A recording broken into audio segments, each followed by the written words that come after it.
Selamat berjumpa lagi dengan saya di channel ini, yaitu pada pelajaran IPA, khususnya yaitu di bagian fisika di kelas 7 ya. Jadi harapan kami ya, kita semua dalam keadaan sehat. Kemudian khususnya anak-anak kami seluruhnya, kami yakin dan percaya bahwa kamu masih tetap semangat untuk mengikuti pembelajaran yang disampaikan oleh Bapak Ibu guru melalui video YouTube ya. Ya, jadi kesempatan ini kita akan membahas materi kita yaitu tentang awan dan juga curah hujan ya. Ya. Awan. Kira-kira mungkin kamu sudah sering melihat yang namanya awan ya. Awan ketika kamu keluar rumah apabila di siang hari bisa kamu melihat ke langit, yaitu bisa di sana kita melihat yang namanya awan ya. Apa itu awan? Ya, di sini akan saya jelaskan. Awan adalah sekumpulan tetesan air atau kristal es di dalam atmosfer yang terjadi karena pengembunan ataupun pemadatan uap air yang terdapat di udara ya. Jadi udara yang naik ke atmosfer akan menjadi bertambah dingin ya. Artinya semakin ke atas, semakin udara itu semakin ke atas, maka cuaca di sana akan semakin dingin ya. Yang menyebabkan kelembapan udara semakin naik.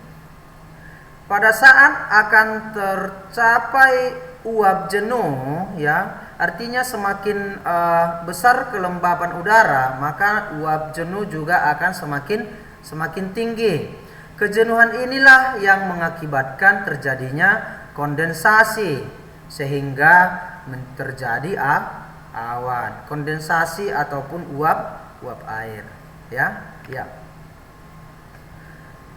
Ya, terbentuknya awan. Di sini ada 3 proses terbentuknya awan.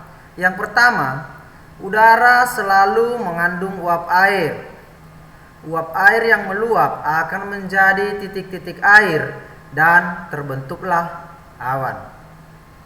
Berikut beberapa cara terbentuknya awan. Udara yang panas akan mengandung uap di udara.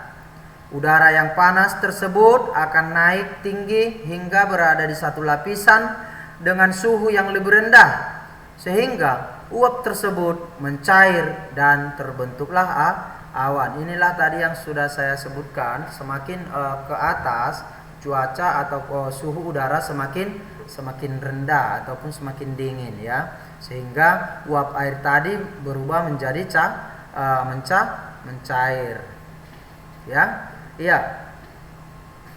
Jika awan sudah terbentuk, titik air dalam awan menjadi lebih besar dan awan akan semakin berat.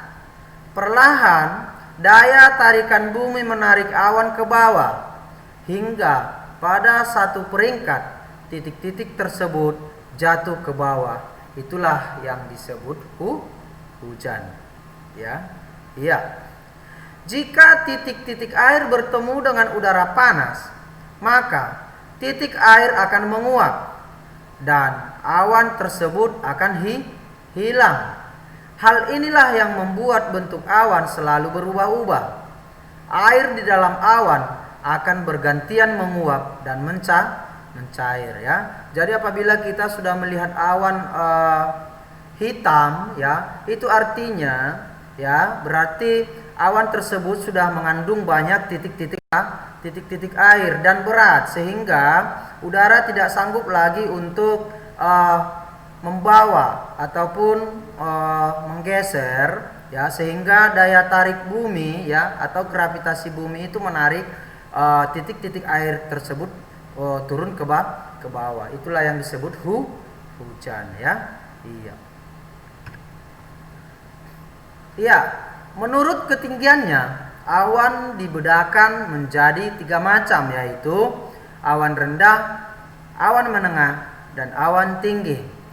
Awan rendah yaitu dengan ketinggian dari 0 sampai 2 km. Ya. Kemudian awan menengah, yaitu ketinggiannya dari 2 km sampai dengan 6 km.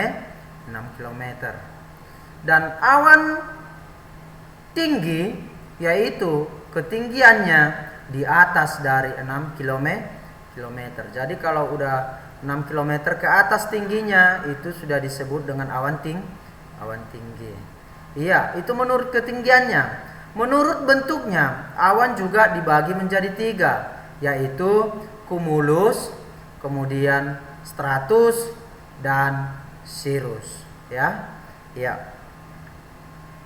Jadi demikianlah dulu untuk penjelasan awan yang bisa saya jelaskan pada kesempatan ini. Sekarang kita akan bahas juga tentang curah hujan. Ya. Jika terbentuk awan dan awan terus bertambah dingin, titik air bersama debu yang membentuk awan akan menggumpal menjadi butir-butir air yang lebih berat. Butir air yang besar dan berat itu akan turun ke permukaan bumi sehingga terjadi hujan. Inilah tadi yang sudah saya sampaikan ya. Jadi ketika kita sudah melihat awan gelap ya, berarti awan gelap ini sudah terkandung air banyak ya, air banyak dan juga butiran-butiran debu yang sudah terbang ke atas ya. Sehingga ini membentuk butir-butir air yang berat ya. Sehingga butir-butir air yang berat dan besar itu tidak sanggup lagi dibawa angin, dan gaya tarik bumi juga sangat besar sehingga butir-butir air tersebut jatuh. Itulah yang disebut dengan hujan ya. Iya. Alat yang digunakan untuk mengukur hujan disebut dengan alat penakar hujan ya. Alat penakar hujan ini dibagi atas 2 ya, yaitu alat penakar hujan biasa dan alat penakar hujan otomatis. Alat penakar hujan biasa ini hujan yang jatuh selama 24 jam menggunakan dengan gelas ukur ya, menggunakan dengan gelas ukur. Itulah kalau alat pengukur hujan biasa.